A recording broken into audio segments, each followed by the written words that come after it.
before Katelyn did what she did to herself, she had videos and she had posts where she would talk about how she wants to die. She doesn't want to live anymore. And she would actually go into detail about it. She would talk about she wants to hang herself. She would write about this. And, you know, at those times, I would guarantee that people were calling her a drama queen. And I would guarantee that they were saying, oh, well, if she was really going to, then she wouldn't just be saying that. And they probably weren't taking seriously what she was saying. Because I've noticed that's how people in real life, unless someone has actually killed themselves, if they talk about killing themselves, it usually gets disregarded as someone being a drama queen. And so I really hope that y'all remember that Katelyn was actually saying in detail how she wanted to kill herself for months before she actually followed through with it. She wrote a will, she wrote a suicide note. I went through a similar upbringing as her. I was, my little sister and I were kicked out. For no reason. We made great grades and we were treated like crap by our mother. And our dad wasn't in our life. And anyway, I'm not going to make this about me, but long story short, there were times when I attempted to kill myself. And if it hadn't been for a boyfriend at the time when I was like 17, calling the police and having me admitted to choke up all the charcoal and stuff and the stuff I took, then I might not be here either. And I was, of course, way older than that's another thing y'all need to realize. Katelyn's only 12. This is a different world we're living in right now. There's so much more online that she could access. How would she even know exactly how to hang herself? I mean, that's something she probably had to look up online, really.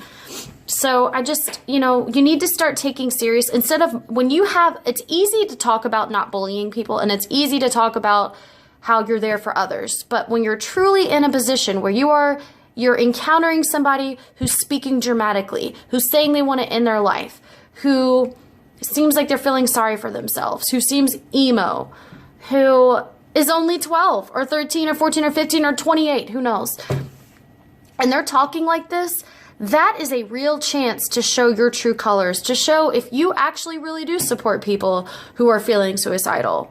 Because it shouldn't have to get to a point where they commit suicide for you to actually support people like that. And it's easy to online in groups. But in real life, I guarantee you the people at school or wherever who Katelyn was saying that she feels like killing herself to, I guarantee you they were not being as supportive as they should have been. And I know at the end of the day, nobody really could have just stopped Katelyn from doing what she did. But I retract. I take that back. I do think that had people actually reassured her and validated her feelings and been the way that they say they will be for you online, or, you know, it's like when you're at rock bottom and people say, if you need anything, just let me know.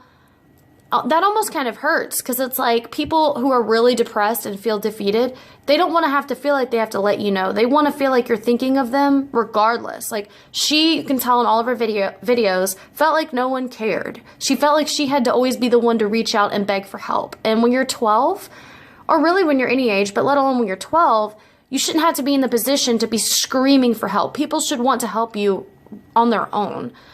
And so I guess the whole point of this video is just, you know, when you're facing someone who seems depressed or dramatic or overly sensitive or whatever, don't just chalk it off as that. Actually be there for them. That's your true chance to help somebody.